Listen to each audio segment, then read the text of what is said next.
குர்ஆன் கேட்பது மனது. குர்ஆன் போதப்பட்ட நீங்க காது தாங்கி கேட்கிறீங்க என்று குர்ஆன் கட்டளை. அப்ப இதை கையில வாங்கி இப்படி சுருட்டி வச்சுக்கங்க, போய் படிச்சு பாருங்க. சரியா? முடிஞ்ச முறை இரவுக்கு ஃபுல்லா படிச்சு தஹஜ்ஜுக்கு வரைக்கும் நீங்க படிக்கணும். அது முடிச்சிருங்க. இதை முடிச்சிருக்கணும். அப்ப இமாம் ஓதுகிற பொழுது நீங்க மௌனமாக கேட்டுக்கணும். ஏன் இமாம் ஓதுகிறார்? வைதா கராத் அன்சிது. ரசூலுல்லாஹி ஸல்லல்லாஹு அலைஹி வஸல்லம் சஹீஹ் முஸ்லிம்ல இருக்கிற ஹதீஸ், இமாம் சத்தம் போட்டு ஓதினால் நீங்க காது காட்டி மௌனமாக கேட்டுக்கொண்டிருங்கள். கேட்டுட்டு தான் இருக்க. இப்ப எங்களை இமாம் ஓதும் போது விடவிட்டார். ஒரு வசனம் பின்னிட்டு அவருக்கு அடுத்த வருது. இப்ப பின்னாடி எல்லாரும் ஓதிட்டு இருந்தா யாரும் திருத்தமா இல்லையா? இமாம் நாங்களும் ஓதிட்டு இமாம திருத்த முடியாது. அடுத்தது என்ன? இமாம் ஏன் சத்தம் போட்டு ஓதுறாருன்னு சொன்னா நீங்க கேட்கணும். இல்லையா? பின்னாடி கேட்கணும் சத்தம் போட்டு ஓதுறாரு. அடுத்தது சொன்னா ஆமீன் எல்லாரும் சேர்ந்து சொல்லணும். ஏன் சேர்ந்து சொல்றார்? நீங்க ஓதுறது நாங்க என்ன செய்யறோம்? கேட்டுக்கொண்டு. அதனாலதான் ஆமீன் சேர்ந்து சொல்கிறோம். கேட்டுட்டு இருக்கிறவங்க இன்னும் ப்ரூவ் பண்ணணும்.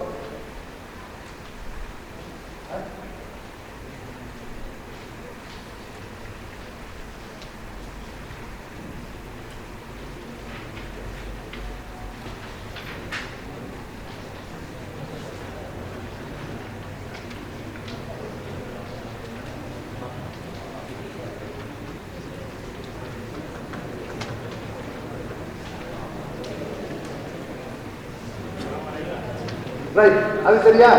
அப்ப இமாம் சத்தமிட்டு ஓதுற ரக்காத்துக்களை நீங்க ஃபாத்திஹா ஓத வேண்டிய அவசியம் இல்லை, கேட்டுக்கொண்டிருங்க. இமாம் என்ன மௌனமா ஓதுறாரோ அதுல நீங்களும் ஓதுங்க. எங்கட பாலிகர் சமாஜத்துக்கு குடும்பமா சான்ஸ் இல்லை, சின்ன சமுதாயத்துக்கு தான்.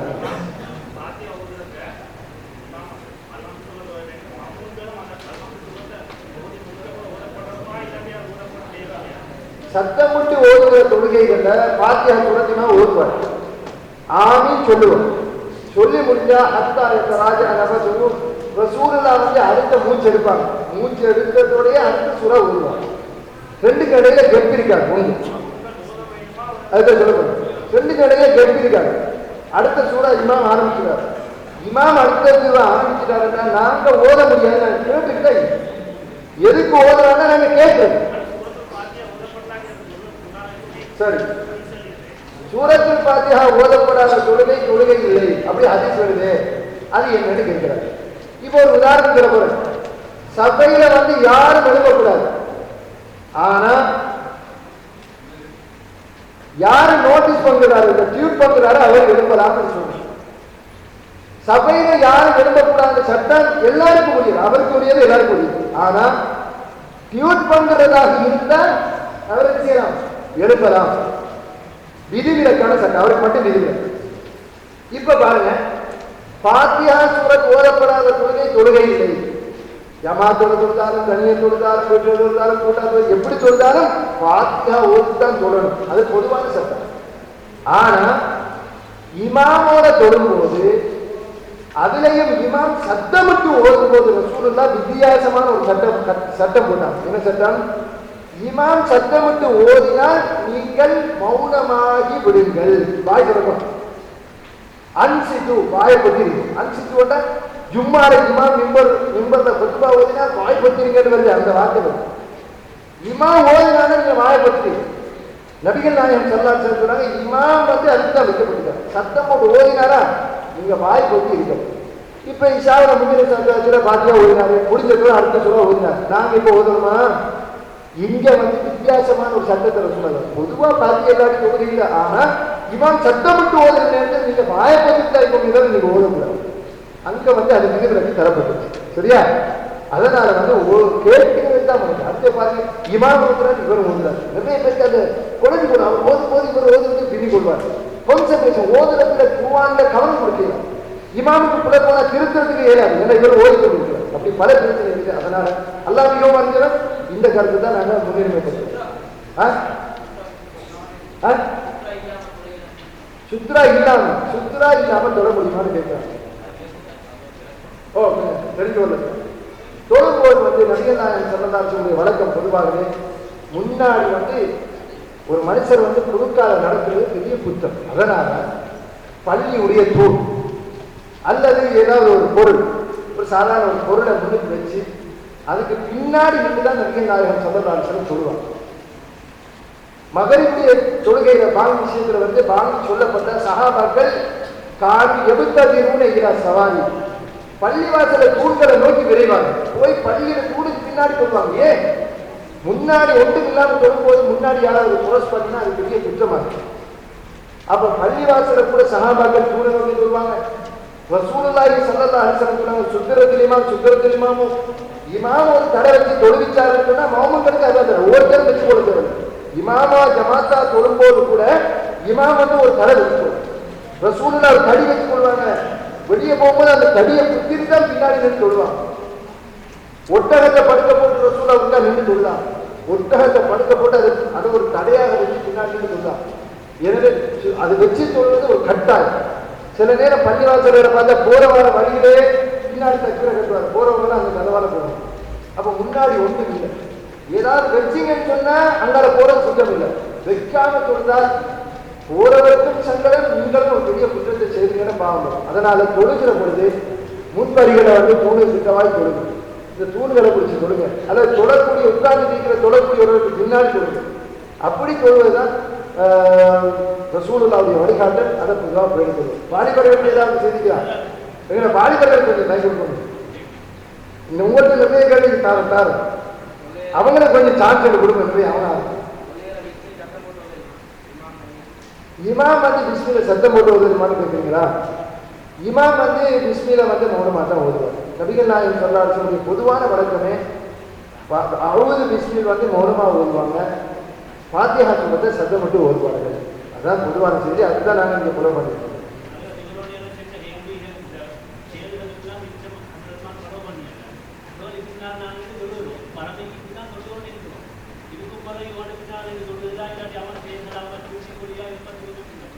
தொழுகையில இப்ப சில பள்ளிவாசல்கள்ல இதெல்லாம் இந்த முறைகள் இல்லாம வித்தியாசமா தொழுகிறாங்க. நிறைய குழப்பம் இருக்குது. இப்ப பின்னாடி தொழலாமான்னு கேட்கிறாங்க. முதல்ல தொழுகையிலே ஸ்ட்ரக்சர், ஒரு வடிவம் இருக்கிறார். உதாரணத்துக்கு சமயவாதிகள் கூட பட்டாசு போறாரு, வெட்டாலே தந்தாரு. அங்க தொழுகை வாசம். அது எந்த மதுகமும் போனாலும் பரவாயில்லை. சாமி மதுகப்பு சட்டப்படியும் அது பார்த்து நிக்கலன்னா பெரிய பார்த்து சாமி மதுகப்பு சட்டம். இவர் சமயம்தான் போனார்.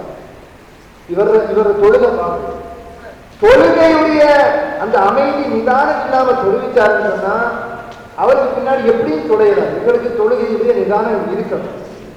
அது போக ஓதல்கள விஷயங்களை சில நேரம் பிரச்சனை சத்த போட்டு வருவாங்க, வேற சிக்கல் விளைக்குது.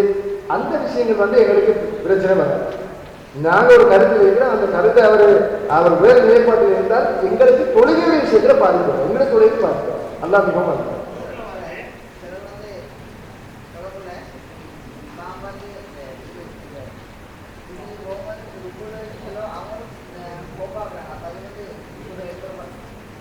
இமாம் போகும்போது இதை கேட்காதுன்னு கேட்டா சமய அல்லாஹ் இமாம் நிற்பாரு.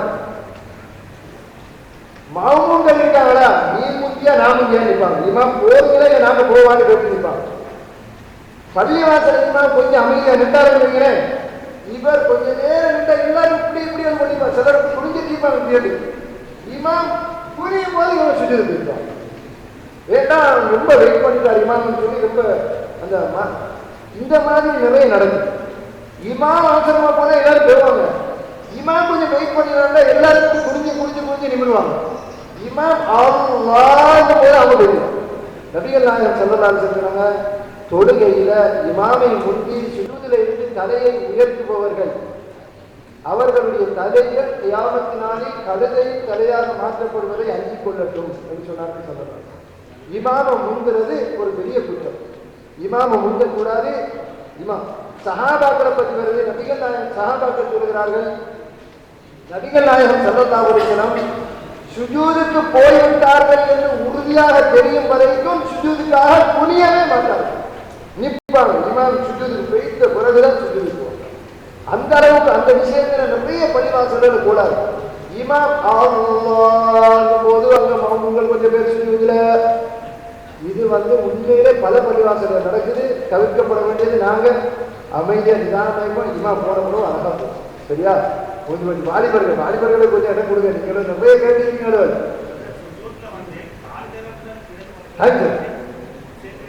சுஜூதுல கால் 2 விரல்களை சேர்த்து வைக்கிற ஹதீஸ் பலகீனம் மட்டும் இடையில நான் கொடுக்குறேன். கால் பாதங்கள் 2ஐயும் சுஜூதுல இப்படி சேர்த்து வைப்பாங்க. அப்படி வைக்கிற ஹதீஸ் பலகீனம். அபூதாவுத் ஹதீஸ் அது பலகீனம் என்பதுதான் அல்லாஹ் மிக மருத்துவம். அது பழைய அறிஞர்கள் ஏராளமான அறிஞர்கள் விமர்சித்திருக்காங்க. அதனால அந்த செய்தி விரல செய்கிற பற்றி நான் நீட்டி இருக்கிற கருத்துல நான் அசைச்சேன். நீட்டி இருக்கிற கருத்து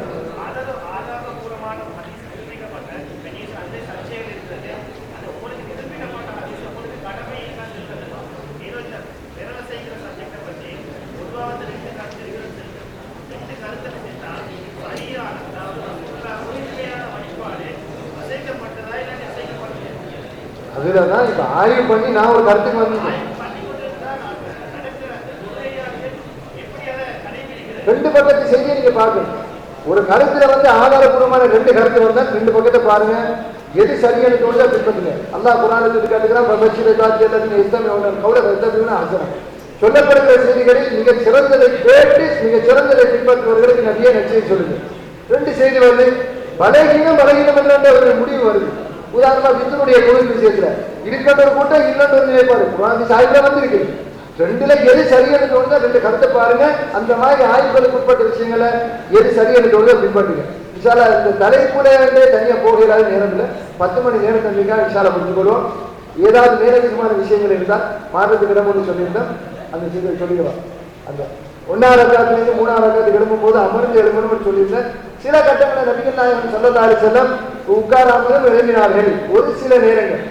அப்படின்னு சொல்லி ஒரு செய்தி வருது. அந்த செய்தி விஷயத்தை மௌலியாவை ஏற்கனவே சொல்லியிருந்தாங்களா?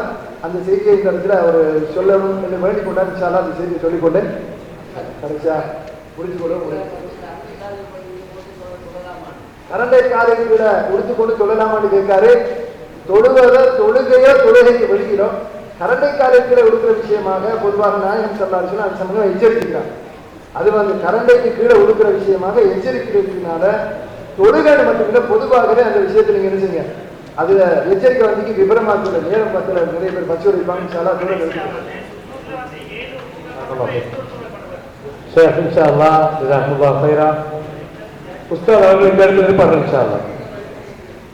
இந்த இடத்துல நிகழ்ச்சி முடிஞ்சு பின்னாலுமே இந்த இடத்துல இன்ஷா அல்லாஹ் ஒரு நேரம் மட்டுப்படுத்தப்பட்டிருக்கிறோம். அந்த அடிப்படையில் இந்த நிகழ்ச்சிக்கு பின்னால் உஸ்தாத் அவர்கள் இங்கே இருப்பார்கள். தாராளமாக ஒரு கணியை கேட்கலாம். நிறைய கேள்வி கிடமிங்க இன்ஷா அல்லாஹ். சகோதரர்களே தயவு செய்து ஒரு யாரும் போகாதீங்க. உண்மையில எல்லாருக்கும் சாப்பாடு ஏற்பாடு செய்யப்பட்டிருக்கிறது. உண்மையில நீங்க போனீங்கன்னா சாப்பாடு யாரும் கொடுக்கணும். எல்லாரும் நம்பிதான் அந்த ஏற்பாடு செய்யப்பட்டிருக்கிறது. தயவு செஞ்சு இல்லைங்க இன்ஷா அல்லாஹ். எல்லாரும் கையில கல்வி கொண்டு 5 பேரா இருங்க இன்ஷா அல்லாஹ். ஜஸாக்குல்லாஹு கைரன் சுப்ஹானல்லாஹ் பிஹம்திஹி அஷ்ஹது அல்லா இலாஹா இல்லா அன்த அஸ்தக்ஃபிருக வ அத்தூபு இலைக். கேள்வி உங்களுக்கு